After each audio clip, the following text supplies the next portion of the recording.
Saya Maria Fransina dan teman saya Winda dari kelompok 2. Kami akan membahas mengenai peralihan hak atas tanah melalui tukar-menukar. Peralihan hak atas tanah melalui tukar-menukar sebenarnya adalah dua transaksi peralihan hak. A menukar tanah dengan tanah milik B, itu juga berarti A menjual tanahnya kepada B dan B menjual tanahnya kepada A dalam waktu bersamaan sehingga dapat dibuat dalam satu akte PPAT, yaitu akte tukar-menukar. Walau dalam hal pajak harus dipungut 2 kali PPh dan 2 kali BPHTB. Objek peralihan hak melalui tukar-menukar adalah sebagai berikut. Yang pertama, hak milik. Dasar hukum terjadinya peralihan hak milik dapat dilihat berdasarkan ketentuan pasal 20 ayat 2 Undang-Undang Nomor 5 Tahun 1960 tentang UUPA yang menyebutkan bahwa hak milik dapat beralih dan dialihkan kepada pihak lain. Selain itu, ketentuan pasal 26 ayat 1 Undang-Undang Nomor 5 Tahun 1960 tentang UPA menyebutkan bahwa salah satu cara peralihannya adalah dengan penukaran. Yang kedua, hak guna usaha. Dasar hukum terjadinya peralihan hak guna usaha dapat dilihat berdasarkan ketentuan pasal 28 ayat 3 Undang-Undang Nomor 5 Tahun 1960 tentang UPA yang menyebutkan bahwa hak guna usaha dapat beralih dan dialihkan kepada pihak lain. Selain itu, ketentuan pasal 16 ayat 2 Peraturan Pemerintah Nomor 40 Tahun 1996 menyebutkan bahwa salah satu cara peralihannya adalah dengan tukar-menukar. Yang ketiga, hak guna bangunan. Dasar hukum terjadinya peralihan hak guna bangunan dapat dilihat berdasarkan ketentuan pasal 35 ayat 3 Undang-Undang Nomor 5 Tahun 1960 tentang UPA yang menyebutkan bahwa hak guna bangunan dapat beralih dan dialihkan kepada pihak lain. Yang keempat, hak pakai. Dasar hukum terjadinya peralihan hak pakai diatur dalam ketentuan pasal 43 Undang-Undang Nomor 5 Tahun 1960 tentang UPA. Ketentuan tersebut menyebutkan bahwa sepanjang mengenai tanah yang dikuasai langsung oleh negara, maka hak pakai hanya dapat dialihkan kepada pihak lain dengan izin pejabat yang berwenang. Hak pakai atas tanah milik hanya bisa dialihkan kepada pihak lain jika hal itu dimungkinkan dalam perjanjian yang bersangkutan. Sementara itu, ketentuan pasal 54 Peraturan Pemerintah Nomor 40 Tahun 1996 menjelaskan bahwa hak pakai yang diberikan atas tanah negara untuk jangka waktu tertentu dan hak pakai atas tanah hak pengelolaan dapat beralih dan dialihkan pada pihak lain. Selain itu, hak pakai atas tanah hak milik hanya dapat dialihkan apabila hak tersebut dimungkinkan dalam perjanjian pemberian hak pakai atas tanah hak milik yang bersangkutan. Apabila hak tersebut dimungkinkan dalam perjanjian pemberian hak pakai atas tanah hak milik yang bersangkutan. Salah satu cara beralihnya hak pakai adalah dengan tukar-menukar.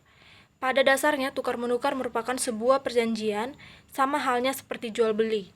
Untuk melakukan sebuah perjanjian tukar-menukar yang sah, maka harus dipenuhi syarat sahnya perjanjian, yang disebutkan dalam ketentuan pasal 1320 KUH Perdata. Adapun syarat sahnya perjanjian menurut ketentuan pasal tersebut adalah sebagai berikut. Yang pertama, kesepakatan mereka yang mengikatkan dirinya. Yang kedua, kecakapan untuk membuat suatu perikatan. Yang ketiga, suatu hal tertentu. Dan yang keempat, suatu sebab yang halal. Selanjutnya akan dijelaskan oleh Winda mengenai syarat peralihan hak atas tanah.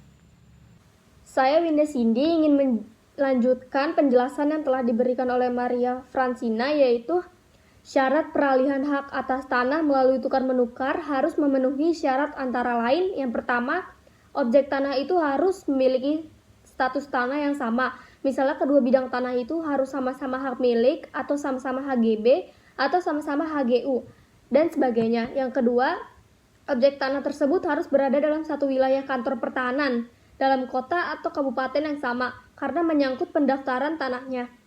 Kewenangan pejabat pembuat akta tanah dalam proses tukar-menukar hak atas tanah antar wilayah oleh pejabat pembuat akta tanah. Dalam hal tukar-menukar yang objeknya hak atas tanah baik yang berada dalam satu wilayah kabupaten atau kota maupun antar wilayah kabupaten atau kota, sebagai syarat formalnya harus dibuat dengan akta otentik yang dibuat oleh PPAT. Semua akta yang merupakan kewenangan PPAT untuk membuatnya adalah akta otentik. Termasuk di sini adalah akta tukar-menukar.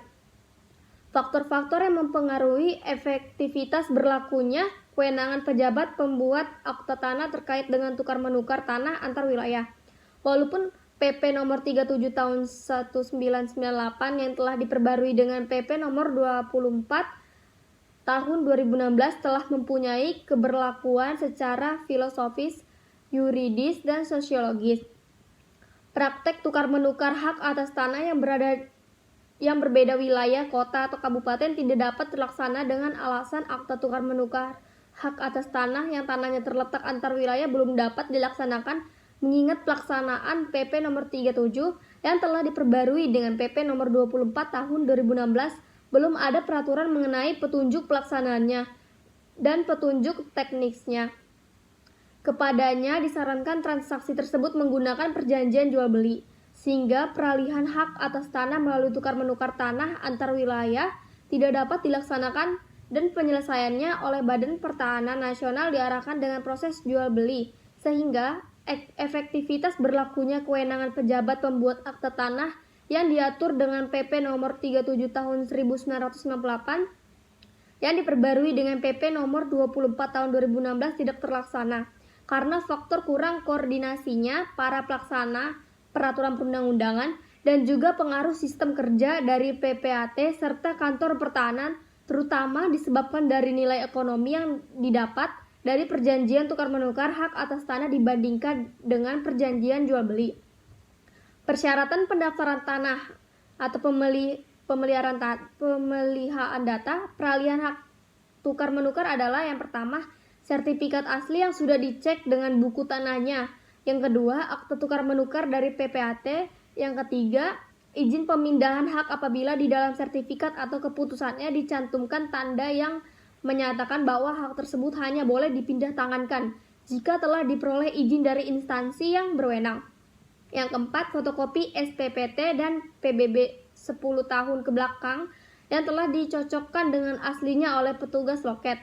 Yang kelima, penyerahan bukti SSB atau BPHTB dan bukti bayar uang pemasukan atau pada saat pendaftaran hak. Yang keenam, penyerahan bukti SSB atau BPHTB dan bukti SSP atau PPH untuk perolehan tanah lebih dari 60 juta rupiah. Yang ketujuh, identitas diri kedua pemilik tanah. Yang kedelapan, luas, letak, dan penggunaan tanah yang dimohon. 9. Pernyataan tanah tidak sengketa. Yang ke-10, pernyataan tanah dikuasai secara fisik. Sekian penjelasan dari kami. Kurang lebihnya mohon maaf. Terima kasih.